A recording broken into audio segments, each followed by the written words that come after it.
ஒரு வடைச்சட்டியை அடுப்பில் வச்சு 2 ஸ்பூன் அளவுக்கு நெய் சேர்த்துக்கிட்டேன்.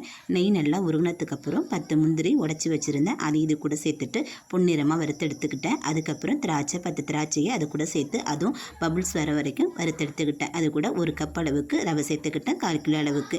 இதையும் நல்லா பொன்னிறமாக நெய்யிலேயே வறுத்து எடுத்துக்கிட்டேன். எடுத்ததை ஒரு பாத்திரத்தில் மாற்றி வச்சுட்டேன். அதே பாத்திரத்திலேயே 1 கப் அளவுக்கு தேங்காய் துருவல் சேர்த்துருக்கேன். நீங்கள் கடையில் வாங்கின தேங்காய் துருவலாக இருந்தாக்கா வறுக்க தேவை கிடையாது. இது கூட 1 ஸ்பூன் அளவுக்கு நெய் சேர்த்துக்கிறேன். தேங்காய் நல்லா சிவந்து வறுபட்டு வரணுங்க. அப்போ தான் நம்ம செய்கிற ஸ்வீட் ரெசிபி வீணாக போகாமல் இருக்கும். 10 to 15 நாள் வெளியில் வச்சு நம்ம சாப்பிட்லாம். வறுந்த தேங்காயை ஏற்கனவே வறுத்து வச்சுருந்த ரவை கூட சேர்த்துட்டு நல்லா நம்ம கலந்து விட்டுறலாங்க.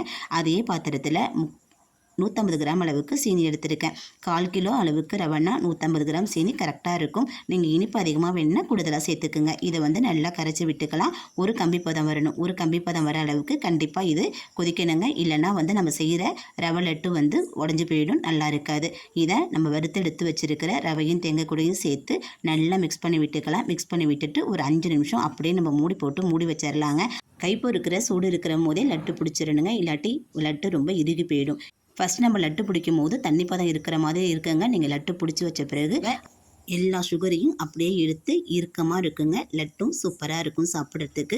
10 to 15 நாள் நம்ம வெளியில் வச்சே சாப்பிட்லாங்க. உடச்சி காமிக்கிறேன் பாருங்கள், ரொம்ப சாஃப்டாக இருக்கும். இதே ஒரு 10 to 15 நிமிஷம் கழித்து நீங்கள் உடச்சி பார்த்தீங்கன்னாக்கா நல்லா இறுகி போயிருக்குங்க. குழந்தைங்களுக்கு ரொம்ப பிடிக்கும். பிடிச்சா லைக் பண்ணுங்கள், சப்ஸ்கிரைப் பண்ணி சப்போர்ட் பண்ணுங்கள். நன்றி.